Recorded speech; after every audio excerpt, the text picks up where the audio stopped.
These two guys have Minnesota sports flowing in their veins. Mackey and Judd on Score North and ScoreNorth.com. All right, gentlemen. I miss Jimmy Butler. I know Judd has a statement surrounding Jimmy Butler, so we should probably just get right into it. It's the most, Mackey, where are you now? All the Jimmy Butler stuff you said a couple years ago. Yeah, I want him back. I was wrong. I miss him. My statement is going to exonerate you. Okay. Because I know what you're saying. I know what you're saying, okay? Okay. Statements Monday. Minnesota Sports with Mackey and Judd. Judd's the leadoff man. Let's go. My Jimmy Butler statement is this. He has found the perfect marriage, all right? Jimmy Butler and the Miami Heat. As great as playoff Jimmy is, and when he gets going, it is phenomenal. I mean, he becomes one of the best players in the entire league. Of all time. He's one of the best players of all nuts. time in the playoffs. Yeah. It's nuts. But it's important to remember that he went from the Bulls to his brief stint here to the 76ers, who no question have, they're far from perfect, but there is more stability in Sixers culture than there is Wolves, because the Wolves is among the worst culture. Financial considerations played a role for sure here, okay? But Jimmy Butler needed to go to a culture, and he basically forced his way to one that could withstand his personality and allow him to thrive, and he knew that. And look, this Heat culture thing might be becoming cliched. I don't know, but it's true. And when you look at what he is offered, don't forget, Jimmy Butler, basically tried to, at some point in the winter, fight Eric Spoelstra during a timeout. You want to fight me? Yeah. So, when you look at what Jimmy Butler... That was great. You want to fight me? I'll cut you. Yeah. When you look at what Jimmy Butler can put you through, and it's worth it if you can withstand it because he's phenomenal. But the reality is, for the Wolves folks who are like, man, that was a mistake now, you unfortunately, and this is an indictment too, so I'm not absolving them at all, but you unfortunately never had a culture that could withstand him. You never even came close. The Heat are one of the few teams, there might be, Phil, a handful, tops, that have that culture set and have that type of coach who can work with a guy like this, maximize him, and again, get challenged to a fight and be like, okay, we're moving on. Yeah, so, the Warriors have it. I mean, it derailed a little this year when they just... But I think it's a mistake to say, oh, man, look at what Butler's doing now. He could have done that. No, it would have been nice. It'd be great if you had that fit, but you never even came close. But in retrospect, God, there's so many paths here. Yeah. The fact that the Wolves ditching Jimmy Butler led to them being bad enough to draft Anthony Edwards, I think works out well for the Timberwolves, because now they have, hopefully it's a different version of Jimmy Butler, but they've got their, headstrong wing player, shooting guard that can carry the franchise, that rises up. Anthony Edwards has shown at a very young age, much like Jimmy Butler has shown later in his career, that he can rise up in big playoff moments. By the way, it took Jimmy Butler's first playoff appearances were 10 years ago with the Bulls. And he was kind of a role player. He had a couple decent playoff series with the Bulls. He had the one, obviously, 4 years ago in the bubble, or 3 years ago. That was the first time we ever saw that version of playoff Jimmy. Yep. The last 2 years with the Heat, 30 playoff games so far. Dude's averaging 29 points a game, 7 rebounds, 5 assists, 2 steals, shooting 51% from the field. Just insane. Gets to the line like 8 to 10 times a night. Anthony Edwards has shown that he can rise up close to that level early in his playoff career. So I'm glad the way things have played out. But in retrospect, if you could go back, hindsight 2020, would there have been a way to turn the franchise over to Jimmy? You give him the contract extension that he wanted. He wanted the max. He wanted like a 4 or 5 year. I guess it was a 4 year, like $120-some million contract, right? Yep. And the Wolves not giving him that contract is more what triggered his behavior than anything else. I think he was also annoyed by Karl Anthony Towns. Not, I think. Like, it's widely known now. Right. Could you have done something to turn it over and say, listen, all right, Jimmy, we're going to give you the contract, and it's going to be your franchise for 4 years. You're going to help build this culture. Tom Thibodeau would have stuck around, and Karl either falls in line or he doesn't. Andrew either falls in line or he doesn't, right? Could they have done that? Here's the problem. I don't know. So, yes, if Butler gets paid, it changes things. But the Timberwolves culture, if that is even two words that can be used in the same sentence, is so weak. Like, Butler was put into, when he went to Miami, he was plopped into something that was already basically set in stone. And he plays his role marvelously there. But, Phil, you're asking a question that, if the Heat are a building that was almost completed and Butler is the penthouse, right? The Wolves are a 2-story rambler that's on fire. So, like, could Jimmy Butler have fit in there? I don't know. But he would have had to not fit in. He would have had to help set and create the culture. And I don't know that he's that guy. Like, he definitely is a cherry on top, fantastic player. But do I believe that you could have essentially turned the keys over to Jimmy Butler here? I don't know, because you didn't, like, the Heat on the floor turn the keys over to him. But there's no question he doesn't run that franchise. No, it's Pat Riley, Spoelstra. They've been laying bricks for 2 decades. Exactly. Here's my question now, though, off of your point. Can you, for the first time in years, can you now look at Ant and set that culture, begin to, so that you're not an embarrassment? And that might involve eliminating Cat. It might. But if you learn nothing from the Butler situation, shame on you. But I also don't think that Wolves fans should say, if Butler had stayed here, same thing happens, because I don't think with the state of the Wolves, that is true. I think he would have forced his way out eventually. And we all thought, oh my God, Sixers, great fit, right?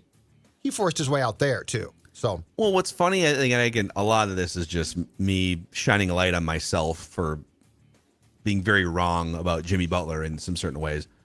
The things that kind of made us uncomfortable about Jimmy Butler are the things we loved about Kevin Garnett 20 years ago. Getting on your teammates, starting fights. I mean, Kevin Garnett literally punched teammates on multiple occasions at practice. Getting under opponents' skin, playing 40 minutes a night, both ends of the floor, energy, maniacal, obsessed with winning. I've told you guys the story. It was at the end of KG's. This is the second time when he came back, and he's, 38-year-old broken down version of himself. And I went over to the Wolves practice facility to do a podcast with Cheryl Reeve. This is like 2016, 15, somewhere in there. And it was the Wolves had a back-to-back the 2 days beforehand. And it was a road and a home. So they traveled, they had a back-to-back, and this was the third day after the back-to-back. And Kevin Garnett was the only, actually, Zach LaVine was also in the gym getting some leg lifts in. KG was just a pool of sweat alone on the practice floor with 2 trainers rebounding for him. Just yelling F-bombs and like hoisting up 3-pointers, just a crazed maniac. Yep. Jimmy Butler is a crazed maniac. And if you can't rise up to his level as a coach or a teammate, bleep you, I'm going to make your life miserable. That was Kevin. And it's a little uncomfortable for us Minnesotans sometimes. You come in from the outside. I mean, the difference was we drafted KG. He was one of us from the get-go. Right. And so he helped build it back in 1995, 1996. Jimmy came into our house, and if we had a little more self-awareness at the time, and I'll just speak for myself, yeah, dude, he's like the interior decorator, or he's the guy that comes in and says, your house needs to be demolished. Here's why. Trust me, right?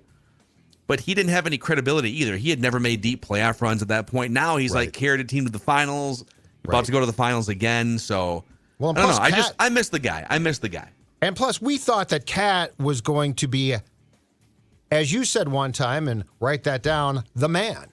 Yeah. Like at that point in time, I did not think dumping on Cat was smart. In retrospect now, I'm tired of Cat. And so I don't think that you can just say, plop Jimmy Butler on any team and it's going to be great. I believe that team has to be able to withstand his personality. Shame on the Wolves for not coming close to that.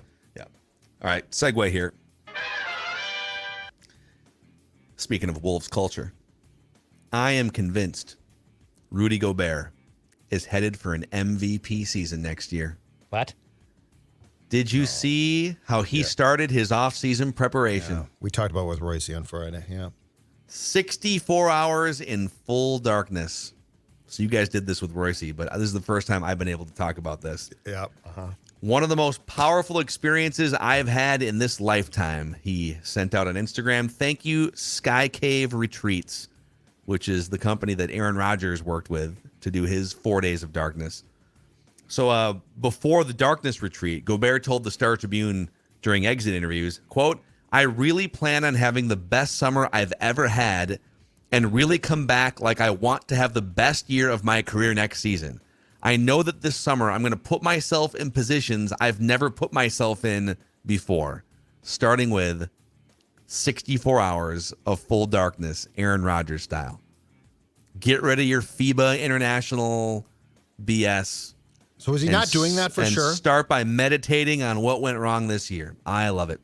Because the strip piece didn't make it clear if he's going to skip summertime basketball or not. It's not confirmed either way yet. We're not sure. Well, you know what? Gobert, congratulations. That's great. But what you just read right now is as meaningful as what a high school kid writes in his friend's or her friend's yearbook, okay? I'm going to have what do you the mean? best. He's taking action. I'm going to have but let's come back next year. It's going to be great. I mean, I'm going to have the best summer of all time. See you on the yacht. All right, let's see it. On the yacht? What kind of high schoolers were you?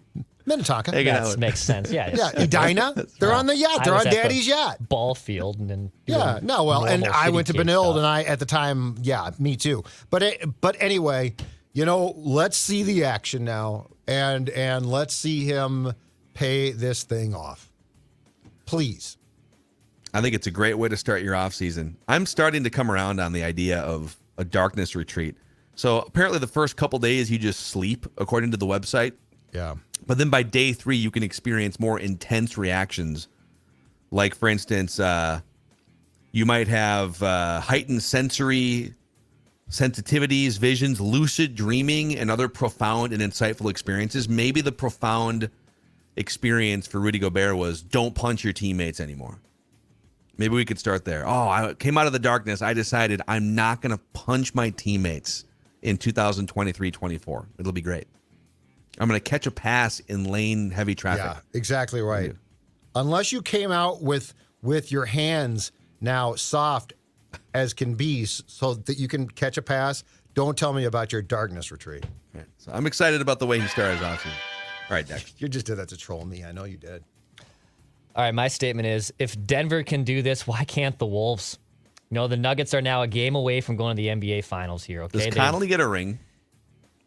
Connolly built that team. He did. No, and they plucked away the guy. I think they're pissed off, right? I think his departure left them very bitter. Yeah.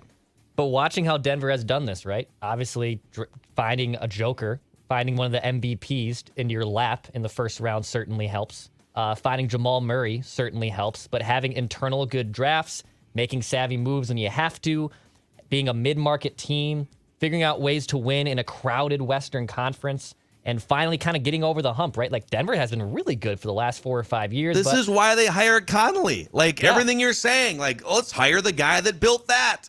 Totally. And then they go and win a championship the first minute that he leaves. They elevate finally to championship heights.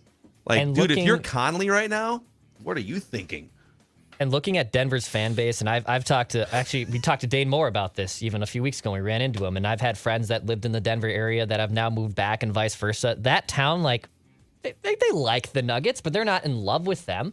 I would even say the Wolves fan base is more rampant and wants this more than Denver does, and Denver's on the cusp of going to the NBA Finals, basically. So the fan base deserves it. If the Denver Nuggets can do this, my God, why can't the Timberwolves also do this? And I know I'm asking a little bit rhetorically because, yes, they hired Connolly and they're trying to do that right now. But watching Denver now being a game away from going to the NBA Finals, I think is just equally as frustrating as from a Wolves and Minnesota sports perspective, because we want to see that happen here too. What's crazy is Denver's going to do it. Denver's, at this point, I would not bet against Miami, by the way, but Denver's going to be the favorite to win the championship.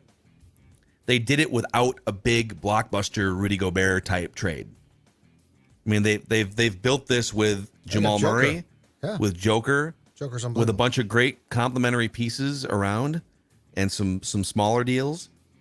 So, the fact that Tim Connolly comes over and abandons, everything that they stood by in Denver and makes the Gobert trade and blows up the chemistry is really interesting. And I got to think, put yourself in his shoes when he's sitting out late at night watching TNT, ESPN, watching the Nuggets tonight, maybe close out the Lakers, drinking a cocktail at home. How much regret does he feel? The fact that he's already sniffing around that Wizards job with all this money, I'm sure he's like, yeah, whatever, too bad. But he made millions of dollars in Denver too. You think the doubling of his salary makes him feel no regret? The guy never talks. So I have no idea what his state of mind is. Like, would it make you feel no regret? If I doubled my salary, where would I go? Well, I have an idea where you could go. Where's that? You can go somewhere else where you can maybe talk sports. On radio, though. Yeah. Yeah, I wouldn't leave. Does it matter? Just an imaginary radio? Like, why are you? Would more money eliminate the regret? If I went to a different podcast, WCCO radio, I don't care. I don't want to go to breaks anymore. Okay, if I have to go to breaks, I'm out. I'm done with breaks. My career spanned 10 years of going to breaks and segments. If you offered me a huge bonus tomorrow to go do a 4-hour show on radio, if Dan Lebatard doubled your salary to go do this for Lebatard, oh yeah, then I'm gone. Yeah, I'm gone. No regrets. But then you leave. Yep. And we experience the peak of our profession, whatever that is. I don't know. I'd send you guys a congratulations note on my expensive stationery. I with would my feel personalized pen. Deep, horrible regret if I were Tim Connolly. Dude, we know nothing about the guy. I can't say that. Like, I see what you're saying, and yes, most of us would. But, I mean, I don't know. There's talks about him already talking to Washington. I know. So, like, I can't. Yes, we could say that we would feel regret, all joking aside. I have no clue how that guy feels. It's just it's so interesting that his old team is about to win the championship a year after he left. Yep. You know, it's very.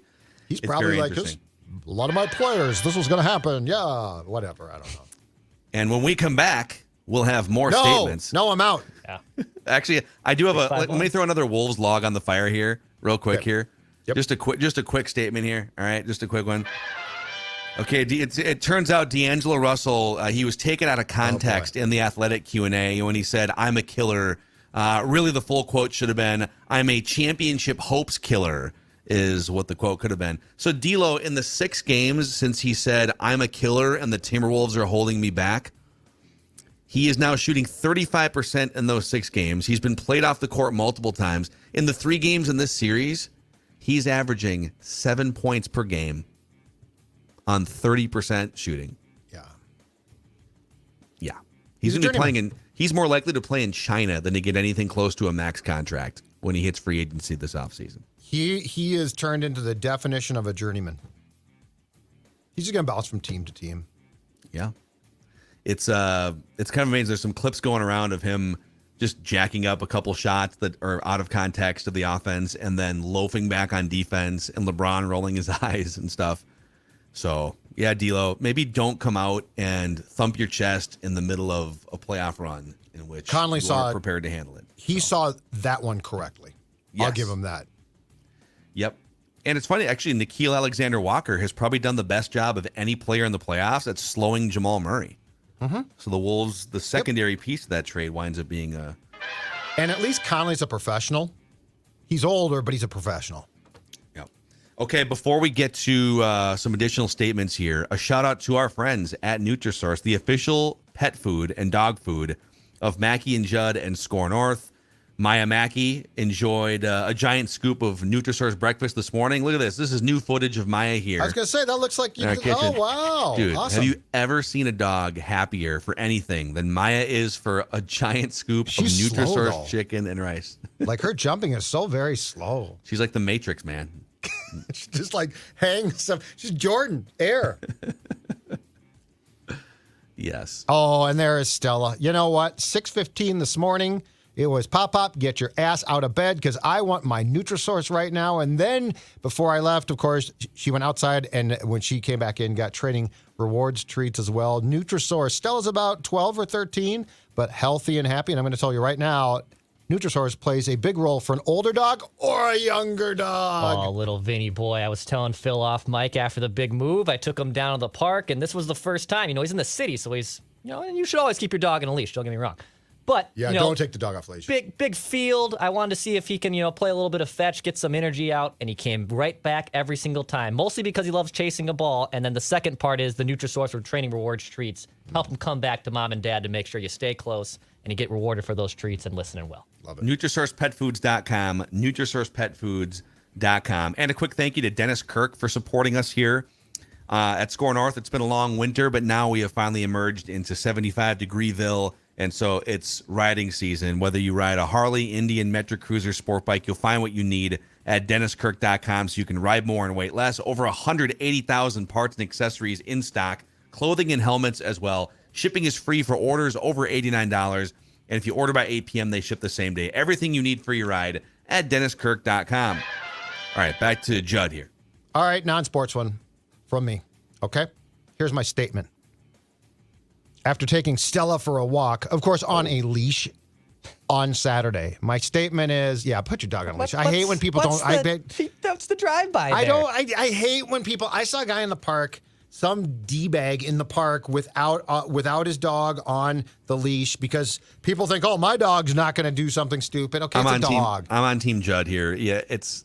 Unless you're in if you're Declan and you're way in the burbs and you're 10 miles away from civilization. If you're in a dog park, that's fine. But if there's not a fence, keep the dog on the leash. I don't care. I agree. I think my dog is fine. Yeah, well, okay. But what if my dog's not? And your dog comes up to my dog and now my dog, right? Bites or vice versa. Exactly right. Exactly right. And that's a human problem. I don't blame the puppies. All right, so here's my statement, though. After said walk on Saturday in SLP, ladies and gentlemen, pay attention. So I am walking down the sidewalk on our brief walk because Stella's is older, but she likes to get outside, some fresh air, along with Pop, who also enjoys the fresh air. And to our right is a guy with his dog on a leash, picking up the dog's duty. To the left is a younger kid, I'd say between the ages, I don't know, like 13 to 15 or something like that. And this kid, and this is not an isolated thing where I'm picking on a kid because I'm seeing this more and more, and it's not just a kid thing, this is just the example, is reading his cell phone and walking and never looks up. Oh, no. And I'm like, excuse me. And I was not being a dick. I'm just like, excuse me, because I didn't want to collide with the kid. He doesn't look up. He's just like, and he's like, and he scoots over just a bit. We don't collide. It's fine. But I'm going to tell you right now, and this occurred to me. This is a Sports Dad public service announcement, okay? We have a real problem, it seems like, in certain circumstances with people being carjacked or jumped or like, I'm going to tell you right now, I think part of the problem, and this is adults too, pay attention to your surroundings, folks. Your phone, if you are going to stare at your phone and I'm going to rob you, my job just got 10 times easier because you're going to be surprised when I grab you or grab your wallet or your purse or your car. Like if you are looking at your phone and getting in your car or your car is unlocked and you are staring at your phone, you are an easy target. This is not a get off my lawn. It's a literal, in those circumstances, pay attention to your surroundings. It can't help you to be staring at a digital object. A good rant and I think some good sports parenting there for all the sports children of the Sports Dad. If you've been and adults staring too. At your phone on the sidewalk. So I have it burned into my brain when I was a kid. My dad, there's a whole story there, but my dad got to know the streets a little bit when he was in his 20s and early 30s.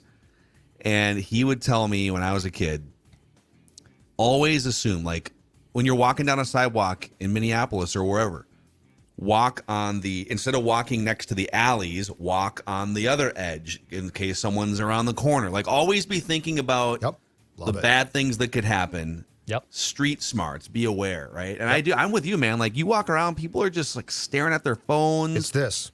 They're paying no, and even, like, in a more innocent way, we were at Mall of America recently, and people are just, like, wandering diagonally across that's crowded what this kid was areas doing. on their phones. Like, Dude, hello. Yep.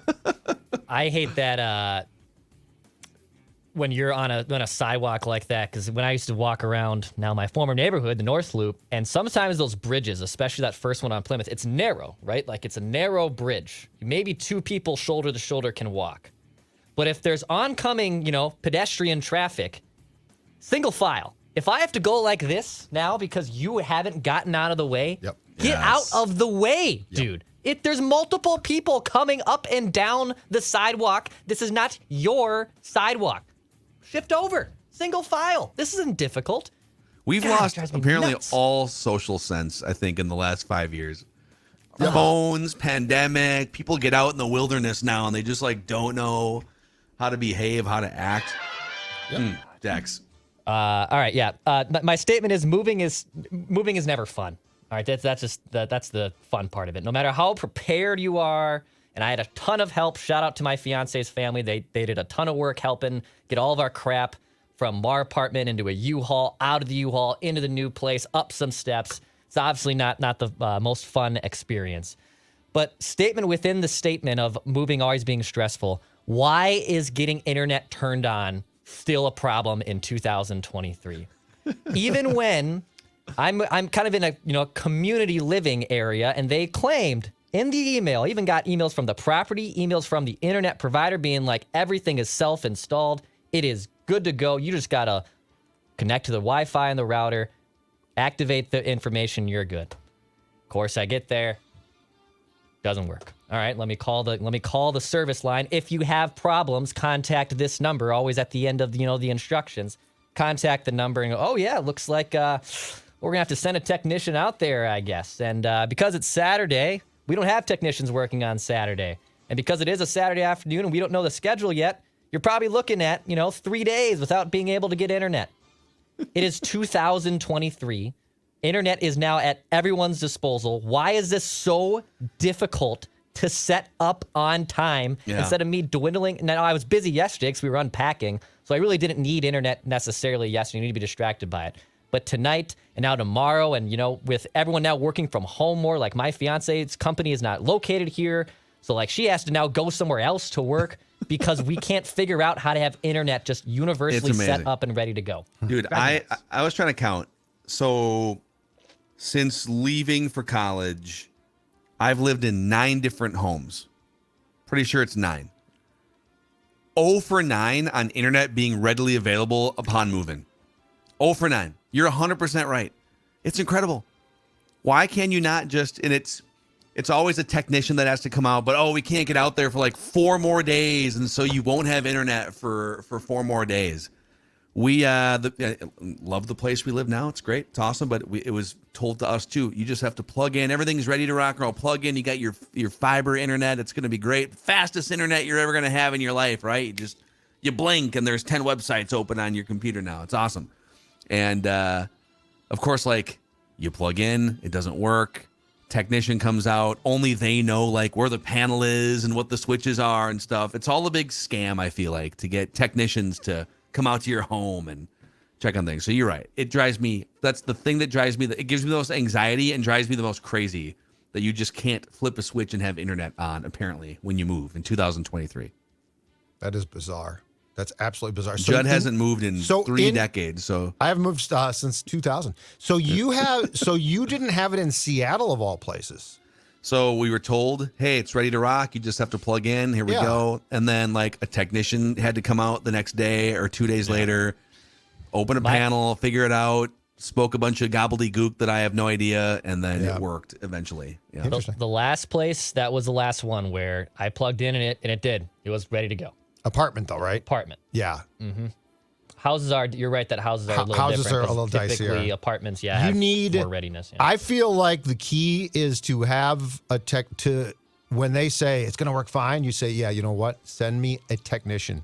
My thing when I moved was always this. On the day I move or before, I want to be in that place and I want the cable guy out. Because I don't want to go a second without cable.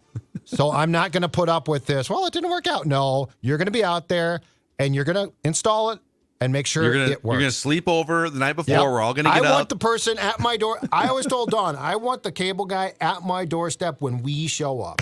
She didn't like that at first a lot, but then she learned. Yeah, I was But right. see, that's the best part now is like, Declan and I have been cord cutters. So as long as I have internet, we can just watch YouTube Right, TV. but that's what I'm and saying. It's great. I feel like the new cable guy is the internet technician guy. Yeah. Who needs to be there? Because I mean, Dex, you could say, look, if my home system internet doesn't work, people are losing out on me and our show. Like this ain't some little cute job. Yeah, this is a this show is- that has Kevin O'Connell on as a guest occasionally. This okay? is business and pleasure. Okay, Yeah, these exactly. are both these things. I need both of It's these. not like things you're to exist. surfing it for fun. Let's just say Yeah, that. exactly. Yeah. So basically, head on a swivel when you're out in public. Yeah, Okay. please pay Take attention. your head out of your God. phones. And if we could just get the internet to work more Please pay attention. efficiently, that'd be awesome. Thank you. So it's your Statements Monday here, Minnesota Sports with Mackey and Judd over on Purple Daily. Today we have Judd's 4 OTA storylines to follow, and then tomorrow we will go over the first media availability of Vikings offseason practice. So all sorts of Viking stuff. And Jimmy Butler, please come back. I miss you.